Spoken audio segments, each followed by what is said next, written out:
Hello everyone, this is Geda Show Across the Border program. Currently, two mega ideas have dominated political discussion in Ethiopia. These are transgenerational issues of Grand Ethiopian Renaissance Dam and access to the sea. This critical national interest agenda is unifying factor on one hand, and at the same time, some actors have been compromising this issue at the expense of their own domestic political consumption. To reflect on these critical trends of the day, I'm joined by Dr. Kasahun Delene. Stay that. As an entry point, the issue of Abai River has been there for a long period of time, but nowadays it's getting very intense as we're approaching to finalize the project as a nation. And what is your assessment regarding the hydropolitical contention in the Horn of Africa, including that of domestic dynamics? I want to thank first initially the OBN radio station. I'm really honored to be invited here, and it's a great honor to reflect my idea on the Abai River and related issues in regional factors. So, as everybody knows, that's a global fact. Abai River is the longest river in the world, and also it has so many Nile basin tributaries. So it is physically detached, directly intimated with so many communities like the lower basin countries. Yeah. So it's not only concerned about Ethiopia, it's a matter of geopolitics. Being the contributor for more than 85% of this river, Ethiopia should think its project and try to use for development and actual what's the use on it. So since the modern days, which started the dam and irrigation as well as the hydraulic civilizations in the world, brought the idea of having using on Abai River. So after that, our leaders, the former kings, as well as the recent presidents and prime ministers, also have a great intention to do something on this biggest river. Not only the recent, also the previous leaders before Haile Selassie. There were some sorts of sources trying to improve some development projects on this river. So it's really intimated with Ethiopia in the last century history, not only today's history. And after a century, we just arrived today on the Grand Ethiopian Renaissance Dam and its issue. If we were working before this time, our discussion should not be on the grand agenda. Yeah. We should have to pass beyond these projects. And also what the youngest generations have interest to think not only about the girl. Our ambition is beyond that. What we need. Yes, of course, it's not an easy matter. Some countries have interest, complain. That's up to them. We will focus on how to use our natural resources. We are focusing on how to use our rivers and how to use on the natural resources. So I believe that it is including the regional geopolitics, and also we do believe that we have the most share, 86% of the water side. We want to talk about beyond that, and that's my interest to talk about it. The current domestic political debates, we have two transgenerational political agenda. The first one is the issue of Grand Ethiopian Renaissance Dam, and the second one is the issue of access to the sea, which has been echoed by Prime Minister Abiy Ahmed probably 2 years ago. Now, as a contending political party in Ethiopia, what is your take on this issue? Because we're witnessing some political actors, domestic political actors, utilizing this national interest issue for their own domestic political consumption. Especially the party that I have been in, the Ethiopian Citizen for Social Justice, has a great value for the national interest of Ethiopia, and we have been working for the national interest of Ethiopia. So these two issues are our primary issues, and we organized to fight and to make it real in our history. So the Grand Ethiopian Renaissance Dam is also our priority, as well as the access of seaport is also our priority. It is written in our manifesto. I don't have anything to add on it. These both issues are our party issues, and we need it more than anyone's. And that's why we need the unity of Ethiopia, because to realize such like a big projects and a big resources to have in Ethiopia. Yeah, I know that there are some complaints from some neighboring and also the regional countries on it. Yeah, you know that once the Prime Minister promised to the people of House Representative, he said that only having the sea access improves Ethiopian economy more than 20%. So why we oppose this issue? Even if we need to fight for him, we have to advocate for that, and we need to work. And we all have to work on how to gain this access diplomatically and peacefully. That's what we believe. And also, the Grand Ethiopian Renaissance Dam is the biggest project where united us Ethiopian, all citizens becomes one and united together because of these mega projects. So we will have to think continuity of such like projects, the mega projects that unites our peoples. So that's what I believe, and my party also believes that as a party member, we are interested and we are working on this issue peacefully and diplomatically. Some contending political parties are compromising this transgenerational project like Grand Ethiopian Renaissance Dam for their own domestic political purposes. What kind of boundary has to be there as a scholar and a contending political party member? Some contending political parties are working on diverting the agenda towards the local. It depends on the strategy and the political tactic, what they drafted. I prefer that if it has not been happened. I wish we all have been united together in such transgenerational and transboundary and also geopolitical issue of these natural resources. But if they wanted to use as a political tactic or the political local domestic agenda, I don't know. Personally, I don't accept it because I do strongly believe on that. So probably your message for fellow Ethiopians as well. You see, as a whatever we say, it contending political party or opposition political party, we need the common national agenda and the national interest, and we have to mobilize and advocate for the national interests, whatever the differences we have. We only have one country. We all share this country. I know that we have multi-diversified political attitudes, but the one thing that unites us is our nation. So we have to be one on it. I don't want to advise or to tell something to them because it depends on their political technique or draft. But I do believe that I accept on working on the national interest. I work for the national interest and advocate for the Ethiopian unity and making a peaceful and prosperous East African or Horn African issue. So we have to expand our agenda as a regional actors to be shown as a bold nation in historical nation in Ethiopia. So being an opposition and contending political party, that doesn't mean opposing everything in every national interests. We don't care about having the idea is lead or the ruling party or not. Yeah, we do have to be happy. It has been the long time question for us, especially for opposing political parties in Ethiopia. The access of the seaport is in the middle of the party politics, modern political party history. So every political party has drafted that national interest is one of our best political fighting era. So I do prefer that. That is a top priority for all, yeah. So why not today we oppose it? Why? What's the reason behind? No, we have to support, we have to unite, and we have to select what we compete on, what we work together, something else. The agenda has to be based on that issue. We know the political landscape of Ethiopia, and we don't expect political rationality among different political actors in Ethiopia.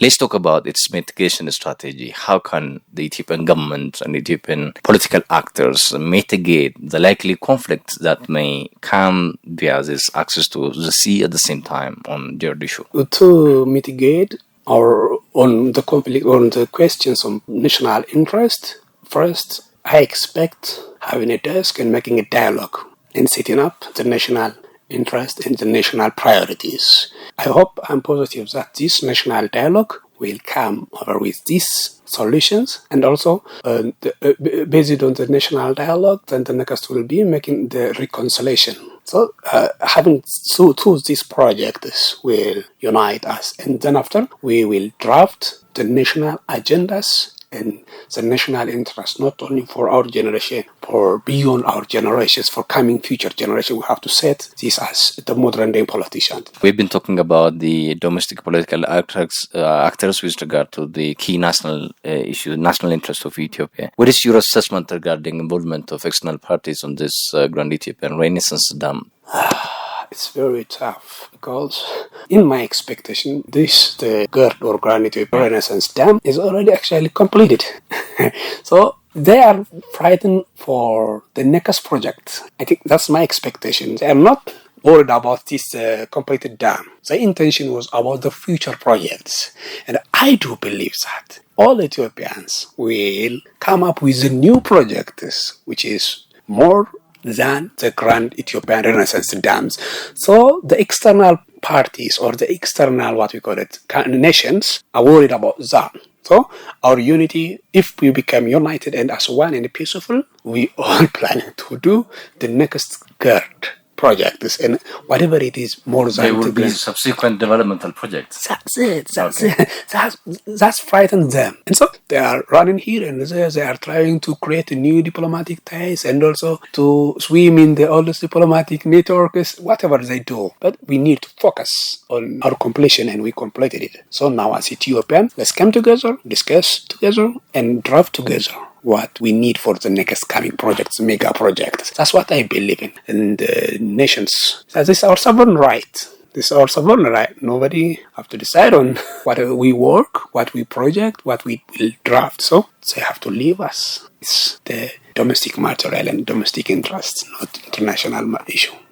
Great. Now I'll take you back to the political approach that you've been using ever since Izema was Izema is, I think, the English version, Ethiopian Citizenship Right for Social Justice. A few years back, Professor Gada, the leader of your party, was one of the leader of the armed group based in Eritrea. And what factors leads your party to change its approach towards the peaceful political struggle? Because we are witnessing two things in Ethiopia. One, groups are fighting the government through gun, and others are also calling for roundtable discussion and peaceful political engagement. And now your party has taken the peaceful political engagement than armed group. But before the reformist government came to power, they used to advance the idea of overthrowing government through armed struggle. Could you tell us about that? This is Ethiopian Citizens for Social Justice. New party. Yeah. So it's completely new now. Yeah. So we are different. So I don't want to give a comment anything about the previous history because I am, as a younger politician, I'm the new member, and I grew up in this political party politically. Right. But we don't believe that the armed political struggle, we never believe that as Ethiopian Citizens Social Justice Party. So we push those parties or those political actors who believe in armed struggle. We are calling them to come up with peaceful and dialogue. So this is what we are working on. For the last 6 years, our party is working on the peaceful political struggle. And we believe that we raise the ideas wherever we go. We prioritize our national interest and unity and also the social justice issue alone. So through armed struggle, no one reached on the social justice issue. So we believe that it's a matter of peaceful political struggle. So that's what I expect. Great, that is obvious. I'm raising this question for a reason. The political culture that we have had in the country for so long tends or promote the idea of armed struggle. But Ethiopian Citizenship for Social Justice has preferred the peaceful struggle. Why peaceful political struggle is the best option in Ethiopia? Armed struggle is not new for us as a country level. In our history, we have been struggling through wars, and also we have been fighting together for long times. Most of the youths, even if they became bandit only by carrying the weapons, different weapons. Kalashnikov and the gun. Whatever it is. We don't believe it. I don't believe it. Our party don't believe in this issue. Great. But we prefer that anyone who has interest to interact in the political party of Ethiopia, the doors is open, making it peaceful and working on the guideline approaches you to the government or the ruling team. That's what we are working. And so we approach it through the peaceful way. I don't, as a citizen, an ordinary citizen, I don't advise anyone, especially users like me, please never join the armed struggle. It won't come with prosperity, social justice. It's destructive. Yeah, destructive. And also, futures have to be bright. We have to be peaceful and prosperous users in our nation. So, please, if any one of you has interest to join such like political struggle, just stop it and come up with idea, come up with organization, and let's fight together and unite Ethiopia and also fight for social justice. The youth are very victim of the current political crisis that we are going through. I'm about to raise one question. We are in a digital era where we have a very flattened platform of information that has negative and positive implication as well. How can Ethiopian youth utilize the social media for good? One. The second one is everybody's ambassador nowadays. We have Ethiopians all over the world. How can fellow Ethiopians who are living in different parts of Ethiopia promote issues of national interest of Ethiopia and problem that we are facing now? Okay, interesting. Yeah, nowadays content is the new currency. Yeah, everybody knows that your content is your currency. Earning currency, earning money is dependent on the content creation. As you said, that there are constructive contents as well as destructive contents. There are a lot of constructive contents to earn money. That's what I believe. Having money, earning money, working on the future currency is interesting. But we have to focus on the constructive contents and ignoring such the destructive contents. Maybe they are working to earn a currency. Maybe, and they are also earning too much more. Why you waste your time on destructive contents? Why? Personally, that's my question for users, because I have to focus on my personality development and also always focus on the constructive contents of social medias, wherever you go in the nowadays. And for your information, yes, of course, there is a political violence based on the social media contents alone. Nowadays, we're teaching ourselves, because the acceptance of the contents be valued as a constructive and destructive. So which one are you following? And I'm following only the constructive contents wherever you go, in all platforms, including the AIs. It's a matter of choice. Yeah, it's a matter of choice. So everybody have to focus on his personality development. You need to concern on your constructive and your development. Yeah. Why you waste your time on destructive issues? Not only the national or the political issue, it also distracts your psychology, your emotion. It makes you emotional. Why? You don't believe that. I never have watched what we call destructive videos circulating on the inhuman actions. I never have watched them because I also scroll up. I don't want to. Yes, from the outside you can understand. Yeah, so some captions also relate you, and some timelines also tell you what the content has. Yeah. So I don't recommend for our users, especially the political parties, sensitive. So you have to be careful, and you know who are the actors on this idea, who are the actors, the mobilizers behind this content. You have to know it. If, for example, if you are doing something about social justice in social media, everybody knows, this idea may be backed by somebody. Easily, because we identify. And you can trace it. Yes, of course. And if your content always deal on the prosperity of the nation, and this is from prosperity, something, easily you can identify it. So you have to focus on the sensitive red lines of politica, and you have to know it. As you said, yes, of course, I'm the youngest politician, executive member, and in our party, and I'm happy to join the political party. Please, our fellow, let's organize our idea, agenda, and let's vote together.